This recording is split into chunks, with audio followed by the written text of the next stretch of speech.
Hello, everyone. Welcome to episode number 72 of Chatting with Anthony. And in this episode, I'm going to give you some tips, some very useful tips that I know work for me, on how to handle your adversaries. Now, I'm also want to leave a little asterisk. I'm not going to sit here and pretend like I've been able to do all these things in succession, and I've planned this out accordingly in order to, how do I say this? I did plan this out accordingly, but I haven't gone through this step by step to see if it works perfectly in the manner that I put it together. I just know that these are all helpful tips that can help you in different circumstances to handle your adversaries. So let's begin. Number one, pray for them. Very simple. Probably not the advice you were expecting. Maybe it is if you've watched my channel enough. But just in general, God, I say pray for them because God controls everything and everyone. Now, man has his own free will to rebel against God, but God has the freedom to smite whoever he wants to smite. And I'm not saying God is going to kill your adversaries. I should make that very clear. But I am saying, he is all powerful and all knowing. So if you just take it up with him, I don't have a good there is no good human analogy for it. But I guess it would be if you're tied in the fourth quarter, and for whatever reason, right, let's assume he's fully healthy, and the coach just for some reason decides that he just wanted to leave LeBron James on the bench for the first half of the fourth quarter, right? And let's also assume that the team was up by 10, and then they took him out, up by 10 at the beginning of the fourth quarter, 6 minutes without LeBron, tied game.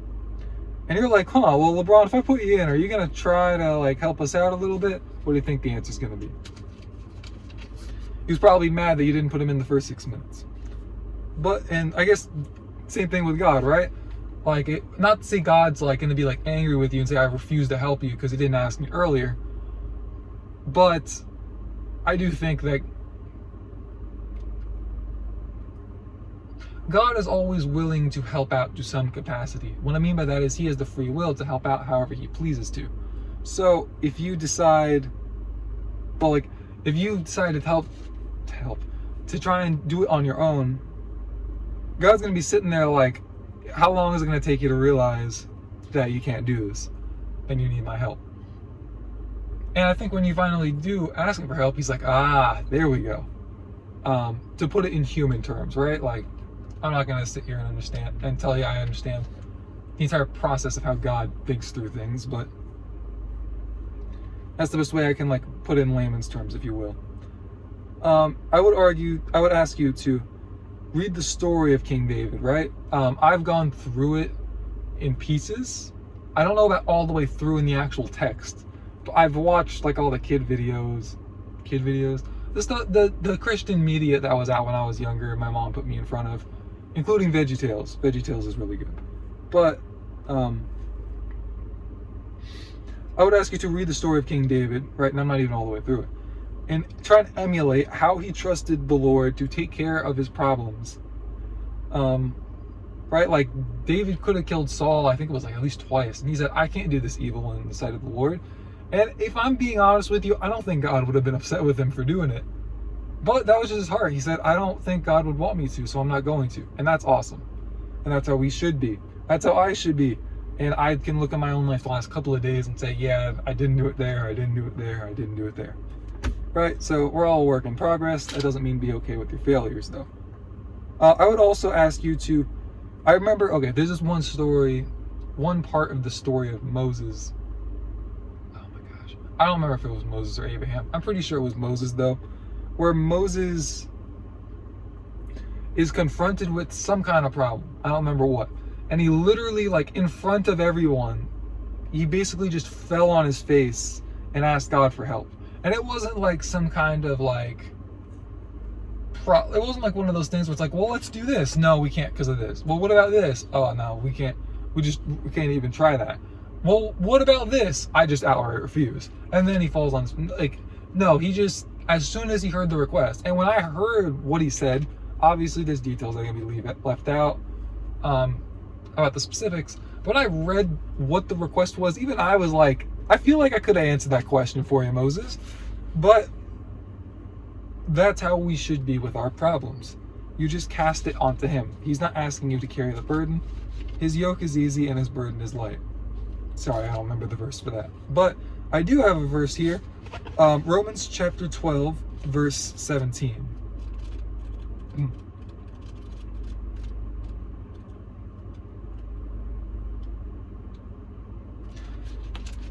And it says, repay no one evil for evil. Have regard for good things in the sight of all men.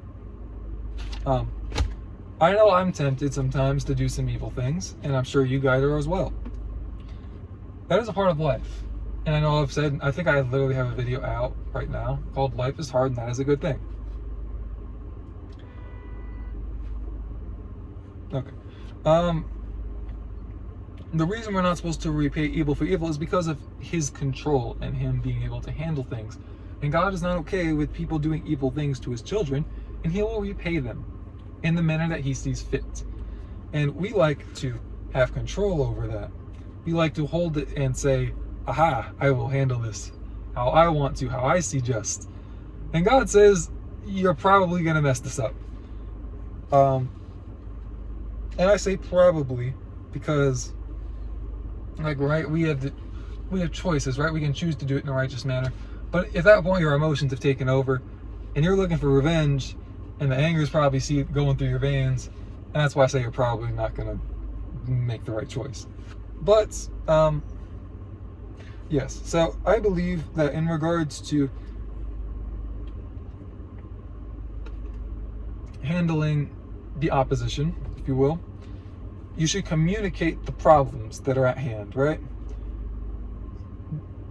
If they're your adversary, it's implied that there's some kind of problem that you guys are working through, and that you guys just haven't quite agreed on.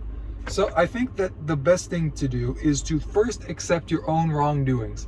Even if you think they're more in the wrong than you are, you accept it and you accept and like confess where you believe you're wrong, right? Even if it's not like your actions were wrong, even if it's just like your heart, and you're mad at them for their actions, you could even do that, right? Like, just show the humility, try to be humble, and then you can call out their wrong again in a humble manner. Don't just be like, well, you know, I was mad when I said I don't want you to do that anymore. But what you did, oh my gosh, don't do that. You're stirring the pot at that point. The point here is you want them to calm down. That's a part of why you're accepting the wrongdoing first. And when you call out their wrongs again, just make sure that you address as logically as you can. Try to remove your emotions as much as you can. Easier said than done, I know. But just try, right? Nobody says you have to be perfect. It's kind of like when you're cooking in the kitchen. I don't know where else you cook, but if you don't have every single ingredient for a recipe, it probably won't come out 100% the way you want it to, but you can still make it and probably come out like most of the way with it, especially if you can find a substitute for it in the moment. Same concept. And I would argue that you should commit to a change even if they won't. If you accept wrong, you shouldn't say, well, I'll do it again next time if you're not careful. You're probably better off just saying, I was wrong, therefore I will try not to do that next time, even if they dig their heels in.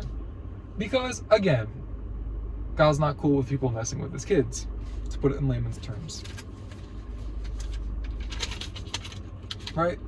Plus, in the Christian walk that we have to accept that we're gonna have to that we live by a different standard than other people. So even if you didn't receive your end goal, just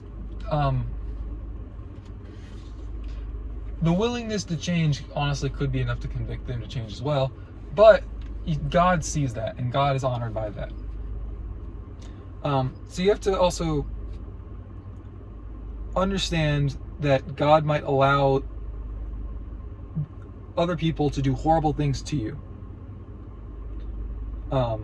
In spite of the fact that God ultimately takes the revenge on his own, you have to understand that his ways are higher than our ways, and that we can't quite understand why exactly he's going to do things. And that is also, like, to tie that back into committing to change, that is something, like, a part of why it's easy to commit to the change even if they won't, is because you're understanding that essentially your problem is taken care of, right? It might not be in the manner that you want it to, but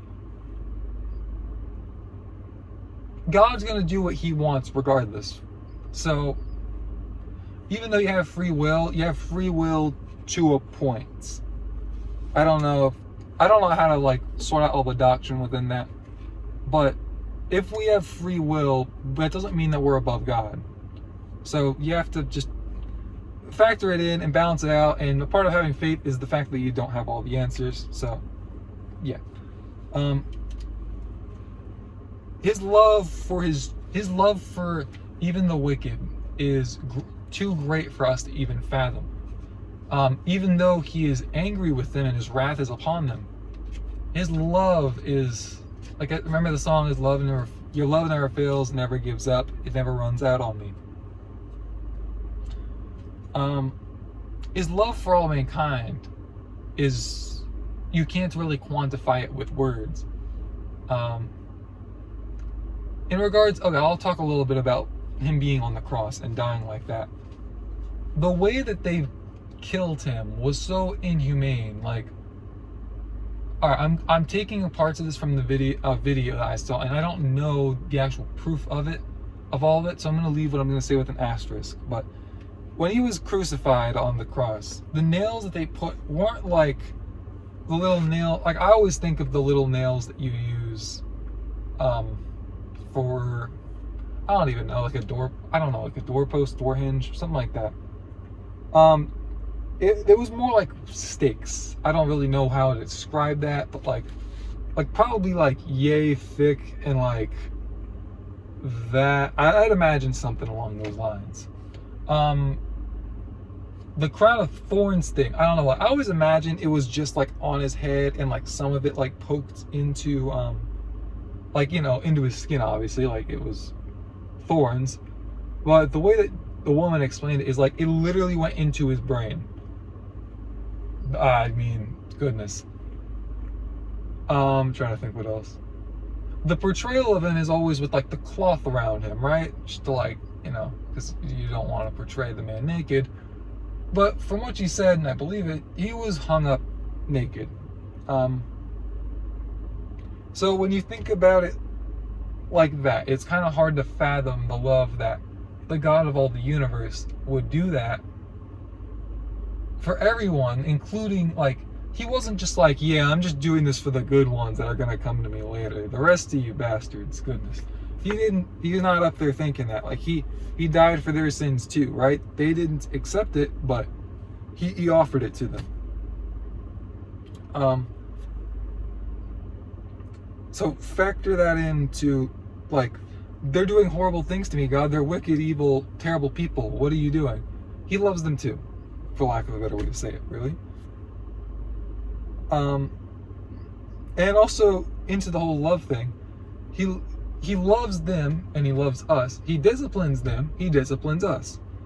He disciplines us even harsh. I don't know about harsher, but he disciplines us with passion. Because it's out of love. He cares for our spiritual well-being.